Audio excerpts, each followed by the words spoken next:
Hello and welcome to Everyday English, the podcast for beginners who want to improve their language skills. I'm your host, Alice. And I'm Michael. It's great to be with all of you today. Alice, what's on the agenda for this episode? Today, we are talking about a very important topic for everyday conversation, daily routines. We'll cover all the essential phrases and vocabulary you need to talk about your day, from morning to night. That's right. Talking about your daily routine is a very common topic when you meet new people. It's a great way to practice your English in real-life situations. So, are you ready to get started? Let's dive in. We'll begin where every day starts, the morning. Okay, the morning. So, Alice, tell us about your typical morning routine. What's the first thing you do? Well, the very first thing is my alarm clock rings. I wake up at around 7 a.m. Now, wake up is an important phrase. It means you stop sleeping and open your eyes. Right, so wake up is just about your eyes opening, but you are probably still in bed, right? Exactly. After I wake up, I usually stay in bed for a few minutes. Then I get up. To get up means to get out of your bed. This is a common point of confusion for learners.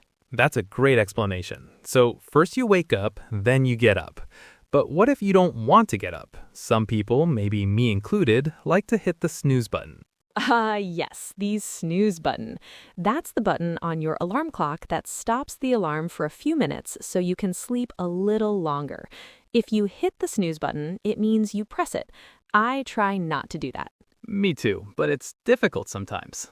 Okay, so you're out of bed. What's next? After I get up, I go to the bathroom. I have a shower, and then I get dressed.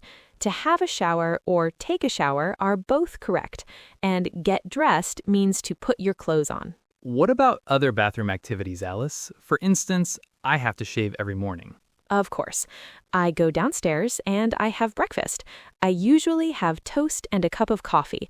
The phrase we use is have breakfast. You can also say eat breakfast, but have breakfast is very common. Yeah, that's a good tip. And after breakfast, I hope you brush your teeth. Always. I brush my teeth and then I'm ready to leave the house. So a quick recap of the morning: wake up, get up, have a shower, get dressed, have breakfast, and brush your teeth. Perfect. A very productive morning.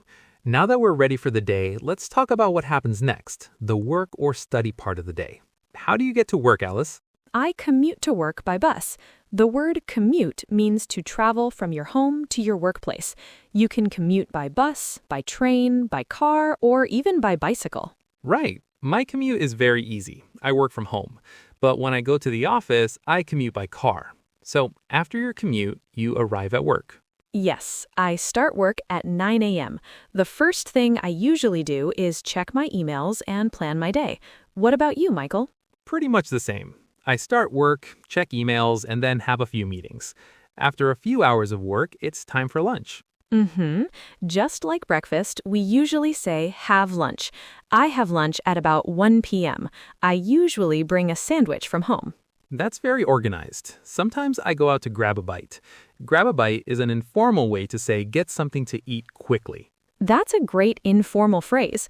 So after you have lunch, you go back to work. Do you ever take a break in the afternoon?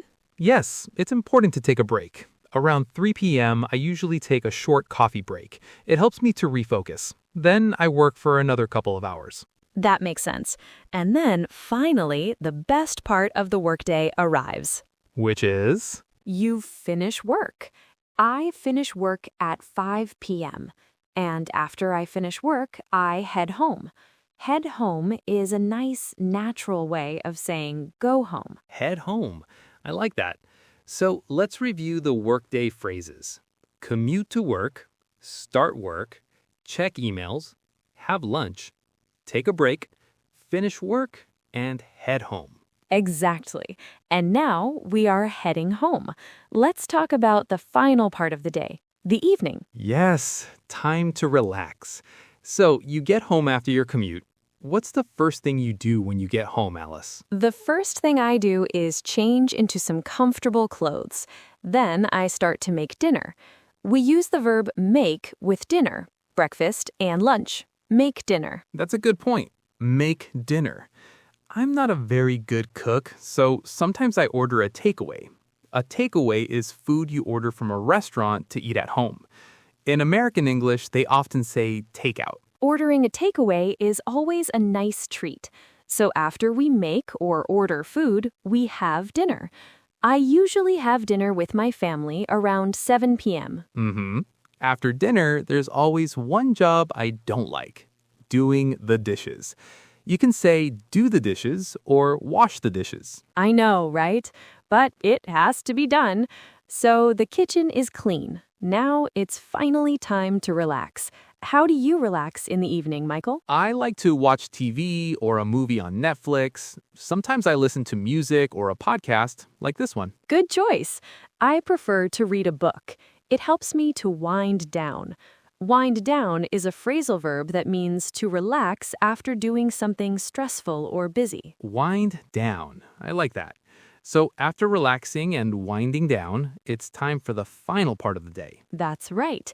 It's time to get ready for bed. I usually go to bed around 11 p.m. Before I go to bed, I always set my alarm for the next morning. Very important so you don't oversleep. Then you turn off the light and go to sleep. And that's the end of the day. It is. So let's quickly review our evening phrases. Get home, make dinner, have dinner, do the dishes, relax, watch TV, read a book, go to bed, and set the alarm. Wow, that's a lot of useful vocabulary we've covered today. From waking up to going to sleep. We have. So for all our listeners, here is a little challenge for you. We want you to describe your daily routine. Try to use at least 3 new words or phrases you learned from this podcast. That's a great idea, Alice. You can write it down or even better, say it out loud. Practice speaking. For example, you can say, I wake up at 7:30. After I have a shower, I have breakfast. Then I commute to work by train. Exactly. The more you practice, the more natural it will feel. Repetition is key to learning a new language. Well, that's all the time we have for today's episode of Everyday English. We hope you found that helpful and learned some new ways to talk about your day. Thank you so much for listening. Don't forget to subscribe to our channel so you don't miss our next episode. Until then, keep practicing and have a great week. Goodbye, everyone. Bye for now.